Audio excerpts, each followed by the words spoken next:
नमस्कार, मैं कमलेश कबीर आपका एक बार फिर स्वागत करता हूं इस नए एपिसोड में। आज के इस एपिसोड में हम बात करेंगे सुप्रीम कोर्ट की। आज सुप्रीम कोर्ट में पूरा जो वाकया जो घटना हुई वो बड़ी विचित्र हुई। एक बार सुप्रीम कोर्ट ने पूरे देश को ये मैसेज देने की कोशिश की कि अरविंद केजरीवाल का जो मामला है वो आम आदमी की तरह जो है वो नहीं हो सकता, वो असाधारण है। और एक हद तक जो है वो लोगों को इस बात से हम ये कह सकते हैं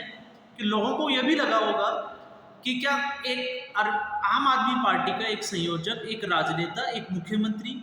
क्या उसको इतनी छूट है कि वो संविधान और देश से ऊपर हो सकता है, वो कुछ भी कर सकता है, लेकिन कोर्ट जो है उसको असाधारण कह के एक आम आदमी की तरह उसके साथ जो है वो ट्रीट नहीं करेगा। और पूरी जिसको हम कह सकते हैं कि पूरी आम आदमी पार्टी और सबको ये लग रहा था, जिस तरह से पिछले 2 या 3 दिन से हम देख रहे हैं कि कोर्ट जो है वो लगातार टिप्पणी कर रहा था, उस हिसाब से ये लग रहा था कि अरविंद केजरीवाल शायद आज जो है वो जेल से बाहर आ सकते हैं, उनको जमानत मिल सकती है। और सबसे बड़ी विचित्र बात यह है कि अरविंद केजरीवाल सुप्रीम कोर्ट में जमानत के लिए गए ही नहीं। वो सिर्फ उस जिसको कहें कि जो उनकी गिरफ्तारी हुई थी उसको अवैध ठहराने के लिए, या उसको वो गिरफ्तारी उनकी वैध नहीं थी, एक याचिका उन्होंने जो है वो लोअर कोर्ट में लगाई थी। उसके बाद में दिल्ली हाई कोर्ट ने जो है वो ये माना था कि अरविंद केजरीवाल की जो गिरफ्तारी है और ईडी के पास जो साक्ष्य और सबूत है वो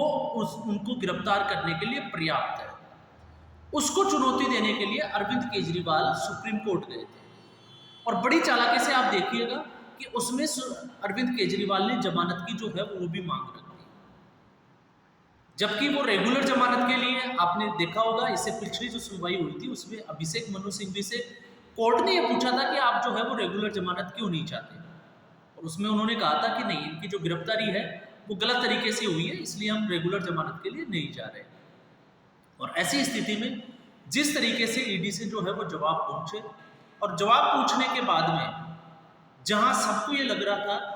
कि आज अरविंद केजरीवाल बाहर आ जाएंगे, तो उसके बाद में सुप्रीम कोर्ट ने अचानक से, और ये भी सुप्रीम कोर्ट ने कहा था कि आज जो है उसके ऊपर फैसला हो जाएगा, मंगलवार का दिन जो है वो पहले से ही तय था, लेकिन सुप्रीम कोर्ट ने फैसला जो है वो सुरक्षित रख लिया। अब ये कोर्ट के हाथों में है कि कोर्ट जो है वो अरविंद केजरीवाल के मामले में क्या फैसला देने वाला है। लेकिन आज जो सुप्रीम कोर्ट में हुआ वो भी हमें जो है वो समझने की जरूरत है। अभिषेक मनु सिंघवी जो अरविंद केजरीवाल के वकील हैं, बड़ी मोटी रकम जो है वो वसूल करते हैं, और ये सारा पैसा जो है वो सरकार के खजाने से जो है वो वकीलों को जा रहा है। और लगातार एक के बाद एक, क्योंकि मनीष सिसोदिया, संजय सिंह का हमने देखा, सत्येंद्र जैन, एक के बाद एक जो है वो लगातार याचिकाएं जो है वो अलग अलग कोर्ट में मूव कराई जा रही है, लगाई जा रही है। और ऐसी स्थिति में जो है वो सारा पैसा दिल्ली की जनता का जो है वो इसमें खराब हो गया है। और मनीष सिसोदिया का आपने देखा, आज भी उनको जो है वो कोर्ट से कोई राहत नहीं मिली, और उनकी जो न्यायिक हिरासत थी उसकी अवधि जो है वो एक बार फिर बढ़ा दी गई। जबकि मनीष सिसोदिया खुद जो आम आदमी पार्टी का जो चुनाव कैंपेन है उसमें स्टार कैंपेनर है। आपने देखा होगा जब स्टार कैंपेनर की जो लिस्ट आई उसमें अरविंद केजरीवाल, मनीष सिसोदिया, संजय सिंह, सत्येंद्र जैन, ये स्टार प्रचारक। और यही एक आधार था कि अभिषेक मनु सिंघवी ने जब चुनाव का जो है वो एक दलील दी कि चुनाव जो है वो चल रहे हैं, और कोर्ट ने भी माना कि चुनाव में जो है वो अरविंद केजरीवाल को राहत दी जा सकती है। नहीं दी, वो इसलिए नहीं दी क्योंकि सॉलिसिटर जनरल जो राजू है, उन्होंने भी जो है वो ईडी की तरफ से जो है वो दलीलें पेश की, और उनका सीधा ये कहना था अगर अरविंद केजरीवाल को जमानत दे दी जाती है तो फिर इससे जो है वो एक गलत परंपरा शुरू हो जाएगी, फिर हमें हर किसी को जो है वो जमानत देनी पड़ेगी, और हर कोई जो है वो जमानत के लिए जो है वो सुप्रीम कोर्ट का दरवाजा खटखटाएगा। दूसरा, इसमें जो सबसे बड़ी और जो बातें हुई वो ये भी थी कि अरविंद केजरीवाल, आपको पता होगा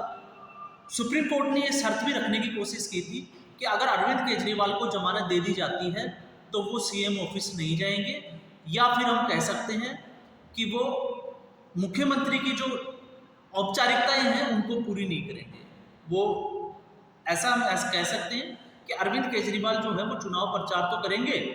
लेकिन वो मुख्यमंत्री की तरह जो है वो अपने कर्तव्यों को पूरा या अपने कर्तव्यों का निर्वहन नहीं करेंगे। तो फिर ये किस तरह की जो है वो मैसेज है कि एक मुख्यमंत्री जो है वो जमानत पे बाहर है लेकिन मुख्यमंत्री कार्यालय नहीं जा सकता। और अभिषेक मनु सिंघवी ने तो ये भी कह दिया था कि वो किसी भी फाइल के ऊपर साइन नहीं करेंगे। और इससे पहले आपने एक दलील और थी उनकी कि अभिषेक मनु सिंघवी ने एक दलील दी थी कि अरविंद केजरीवाल उनको जमानत दे देनी चाहिए, उनकी गिरफ्तारी अवैध है। और उसकी बड़ी वजह यह थी कि उन्होंने कहीं भी जो है वो आज तक हस्ताक्षर नहीं किए, उनके पास कोई भी विभाग जो है वो था ही नहीं। तो एक बात स्पष्ट तौर से हम समझ लेते हैं कि अरविंद केजरीवाल जो है वो इतने चालाक तो हैं कि उनको पता था कि हस्ताक्षर हमें करनी ही नहीं है। और यही दलील जो है वो आज भी अभिषेक मनु सिंघवी ने दी कि अगर उनको जमानत दी जाती है तो वो किसी भी फाइल के ऊपर साइन नहीं करेंगे। लेकिन सबसे बड़ी बात यह है जो समझने वाली है वो ये है कि उनके ही साथी जो डिप्यूटी चीफ मिनिस्टर भी रहे और आबकारी विभाग के जो है वो जिसको कहें कि सर्वेसर्वा या मंत्री भी रहे, मनीष सिसोदिया। मनीष सिसोदिया को जो है वो मास्टरमाइंड किंगपिन जो है वो बताया जा रहा है। उनकी जमानत याचिकाएं जो है वो खारिज हो रही है, लेकिन अरविंद केजरीवाल जो है उसमें सीधे तौर से इन्वॉल्व नहीं है। ये कहना थोड़ा सा जो है वो हास्यास्पद जरूर है। और वह ऐसा इसलिए क्योंकि कोई भी जब नई नीति फाइनेंस के रिगार्डिंग जब बनती है तो वो बिना मुख्यमंत्री की सहमति के बन ही नहीं सकती। तो अगर अरविंद केजरीवाल कोर्ट में ये कहना चाहते हैं कि उनकी अनदेखी में या उनको बिना बताए ये सारा कुछ जो है वो बदल दिया गया, तो फिर उसके बाद में सीधे तौर से मनीष सिसोदिया इस पूरे केस में जो है वो बलि का बकरा बन जाएंगे। और अगर अरविंद केजरीवाल जहां ऑलरेडी जो है वो डिजिटल फुटप्रिंट की बात की जा चुकी है कोर्ट में कि अरविंद केजरीवाल के घर में जो है वो इनकी मीटिंग हुई थी, और जहां सबसे बड़ा हम पहले भी बात कर चुके हैं, और उस पॉइंट पे अगर हम आए तो अगर हम बात करें विजय नायर जो इस पूरे शराब घोटाले की जो बीच की कड़ी है, जिसकी मध्यस्थता की हम बात कर सकते हैं, वो जिस मंत्री के घर में रह रहा था कैलाश गहलोत, उनको पता ही नहीं कि उनके घर में, जैसा कि ईडी की पूछताछ में उन्होंने बताया कि कोई रह रहा है, तो वो किसकी सहमति से या किसकी परमिशन से एक मंत्री आवास में रह रहा था, और वो भी सीएम आवास के नज़दीक, और उसकी भनक जो है वो अरविंद केजरीवाल को नहीं लगी होगी। ये कहना थोड़ा सा जो है वो बड़ा मुश्किल और थोड़ा सा हास्यास्पद भी है, क्योंकि पता सबको है कि घोटाला हुआ है। अगर ऐसा नहीं था, इनका मोटिव ये नहीं था, तो फिर आबकारी नीति बदली क्यों गई? और अगर आबकारी नीति बदली गई और उसमें कुछ ऐसी गड़बड़ी नहीं हुई और दिल्ली सरकार को उसमें प्रॉफिट हो रहा था, तो फिर इसको उजागर होने के बाद में बंद क्यों किया गया? उसको चलते रहना चाहिए था, पैरेलली जो है उसकी जांच चलती रहती, लेकिन ऐसा नहीं किया गया। और आज जो इसमें एक और बात जो हुई, वो सबसे बड़ी बात ये थी कि ईडी अब तक जो है वो 100 करोड़ के मनी ट्रेल की, जो आपको पता होगा गोवा के चुनाव प्रचारों में जिसका इस्तेमाल किया गया, और अरविंद केजरीवाल खुद, क्योंकि ईडी की तरफ से राजू जो थे सॉलिसिटर जनरल, उन्होंने ये दलील भी दी थी कि अरविंद केजरीवाल जो है वो 7 स्टार होटल में वहाँ जाके रुके थे। तो ऐसी स्थिति में जब 100 करोड़ की, लेकिन आज ईडी ने बोला कि ये पूरा मामला जो है वो 1100 करोड़ के आसपास, और उसमें जो है वो अटैच भी की है संपत्ति को। तो ऐसी स्थिति में कोर्ट ने ये सवाल भी पूछा था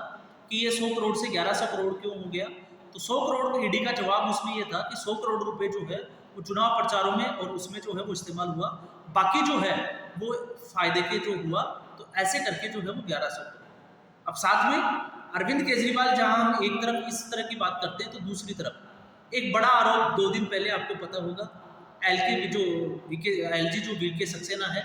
उन्होंने एक एनआईए को जांच और सौंप दी है। तो ईडी, सीबीआई और अब जो है वो एनआईए, और मामला था खालिस्तानी जो समर्थक है गुरपवंत सिंह पन्नू, एसएफजे जो चलाते हैं संस्था, और लगातार उनके वीडियोज वगैरह आते हैं, उनके साथ साठगांठ करके 1.6 बिलियन करोड़, आपको पता होगा, उतने रुपए जो है वो चुनावों में, या हम कह सकते हैं कि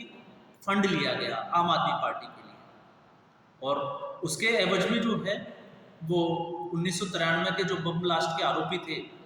जो अभी जेल में बंद है, उनको छुड़वाने की जो है वो बात हुई। और इससे जो है वो शक और गहरा हो जाता है कि उसके बाद में अरविंद केजरीवाल ने आज तक जो है वो इसके ऊपर सफाई नहीं दी, ना आम आदमी पार्टी की तरफ से दी गई। इससे पहले अंगुली जरूर जब विधानसभा चुनाव थे पंजाब में, तो कुमार विश्वास ने जरूर उठाई थी, और कुमार विश्वास के घर पे आपको पता होगा पुलिस पहुंच गई थी। इसके अलावा तेजिंदर सिंह बग्गा, उनको भी पुलिस ने ऑलमोस्ट जो है वो गिरफ्तार कर लिया था, लेकिन हरियाणा पुलिस ने उनको छुड़ा लिया था। कुमार विश्वास घर पे मौजूद नहीं थे, तो इसलिए पुलिस के हाथ लगे नहीं और उसके बाद में उन्होंने कोर्ट का दरवाजा खटखटाया और कोर्ट से उनको राहत मिली। लेकिन जब गुरपंत सिंह पन्नू का ये वीडियो आया और उन्होंने आम आदमी पार्टी के ऊपर ये आरोप लगाया, तो उसके बाद में ऐसी कोई सफाई जो है वो आम आदमी पार्टी ने दी नहीं। लेकिन इसमें सख्त करने वाली जो बात है वो ये है कि जिस दौरान दिल्ली के जो विधानसभा चुनाव थे, जिस वक्त ये फंडिंग की बात हो रही है, उस वक्त अरविंद केजरीवाल ने जो है वो जिस आतंकवादी की या जिस खालिस्तानी समर्थक की हम बात कर रहे हैं 1993 के बम ब्लास्ट के आरोपी की, उसके लिए एक चिट्ठी जो है उनको सजा में राहत देने के लिए अरविंद केजरीवाल ने लिखी भी थी। तो इससे आप अंदाजा लगा सकते हैं कि अरविंद केजरीवाल की विश्वसनीयता कितनी है। और अगर सुप्रीम कोर्ट अरविंद केजरीवाल को अगर जमानत दे देता, तो फिर मुझे नहीं लगता कि ईडी और किसी एजेंसी के पास में ऐसा कुछ बचता, क्योंकि इसके अलावा फिर हेमंत सोरेन और बाकी के लोग भी जो बड़े बड़े घोटालों में जो है वो जेल में बैठे हैं, फिर वो भी शायद सुप्रीम कोर्ट का दरवाजा खटखटाते और एक अरविंद केजरीवाल की जमानत को आधार बनाकर जमानत लेने की कोशिश करते और हो सकता है उनको जमानत भी मिल जाती। तो मामला जो है वो बड़ा पेचीदा है और विचित्र भी है। लेकिन सुप्रीम कोर्ट की जो टिप्पणी जो की गई है वो उसको और ज़्यादा जो है वो विचित्र बना देती है। हालांकि अब लग रहा है कि सुप्रीम कोर्ट ने जिस हिसाब से फैसला सुरक्षित रखा है, तो अरविंद केजरीवाल को अब राहत मिलने के जो आसार है वो बिल्कुल कम ही दिखाई देते हैं। तो सुप्रीम कोर्ट के आज की